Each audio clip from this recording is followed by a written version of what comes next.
وہ 7 افراد کون ہوں گے جن کو کل قیامت کے دن اللہ رب العزت اپنے سائے کے اندر سایہ نصیب فرمائیں گے۔ اور قیامت کا دن قرآن کریم نے بہت زیادہ منظر کشی کی ہے کہ بہت خوفناک دن ہوگا، کوئی کسی کا نہیں ہوگا اس دن، کوئی سایہ نہیں ہوگا، چھپنے کے لیے کوئی سایہ نہیں ہوگا۔ تو اللہ رب العزت 7 افراد حدیث کے اندر آیا ہے کہ ان کو کل قیامت کے دن اللہ رب العزت اپنے سائے کے اندر ان 7 افرادوں کو جگہ نصیب فرمائیں گے۔ اس میں سے پہلا کہا الامام العادل، انصاف کرنے والا بادشاہ۔ انصاف اگر دنیا میں رہ کر اس بادشاہ نے انصاف کیا ہوگا تو کہا پہلے نمبر کا الامام العادل، انصاف کرنے والا بادشاہ۔ دوسرا کہا وشاب النشا فی عبادتی ربی، وہ جوان جو جوانی میں، وہ مرد عورت جو جوانی میں عبادت کرے اور ایسی عبادت کرے کہ اللہ اس سے راضی ہو چکا ہو، دوسرے نمبر کا یہ۔ تیسرے نمبر کا کہا وَرَجُلٌ قَلْبُهُ ذَاتُ مَنْصَبٍ وَرَجُلٌ قَلْبُهُ مُعَلَّقٌ فِي الْمَسَاجِدِ، کہ وہ شخص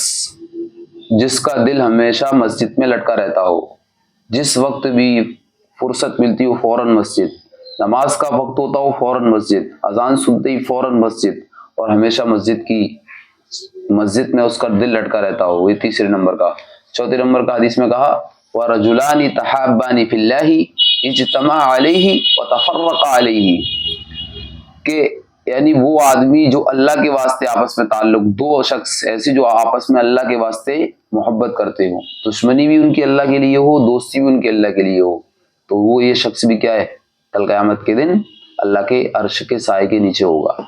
پانچویں نمبر کا کہا وَرَجُلٌ طَلَبَتْهُ امْرَأَةٌ ذَاتُ مَنْصَبٍ فَقَالَ إِنِّي أَخَافُ اللَّهَ،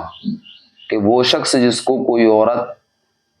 منصب والی، عہدے والی، خوبصورت، حسین و جمیل گناہ کی طرف مائل کرے، وہ کہہ دے کہ میں اللہ سے ڈرتا ہوں، اللہ کا خوف ہے مجھے، تو اللہ رب العزت ایسے شخص کو بھی کیا اپنے سائے کے اندر جگہ نصیب فرمائیں گے۔ اور چھٹے نمبر کا کہا وَرَجُلٌ تَصَدَّقَ إِخْفَاءً حَتَّى لَا تَعْلَمَ شِمَالُهُ مَا يُنْفِقُ يَمِينُهُ، یعنی وہ آدمی جو اس طرح چھپ کر صدقہ کرے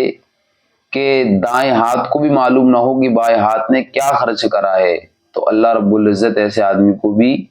قیامت کے دن اپنے عرش کے اندر سایہ نصیب فرمائیں گے۔ اور 7ویں نمبر کا جو آدمی حدیث کے اندر آیا ہے وہ کہا وَرَجُلٌ ذَكَرَ اللَّهَ خَالِيًا فَفَاضَتْ عَيْنَاهُ، یعنی وہ آدمی جو تنہائی میں اللہ کا اتنا ذکر کرے فَفَاضَتْ عَيْنَاهُ، کہ اس کی آنکھوں سے آنسو جاری ہو جائیں اللہ کے خوف سے، تو اللہ رب العزت ایسے آدمی کو بھی کل قیامت کے دن جہاں اللہ کے عرش کے سائے کے علاوہ کوئی سایہ نہ ہوگا جگہ نصیب فرمائیں گے۔ میرے بھائیوں، یہ 7 افراد حدیث مبارکہ کے اندر آئے ہیں، اگر ایک صفت بھی اللہ رب العزت نے ہمارے اندر یہ رکھ دی، پیدا کر دی، تو ہم بھی ان خوش نصیبوں میں سے ہو جائیں گے کہ جن کو قیامت کے دن اللہ کے عرش کا سایہ نصیب ہوگا۔ تو ہمیں چاہیے کہ ہم ان عادتوں کو اپنائیں اور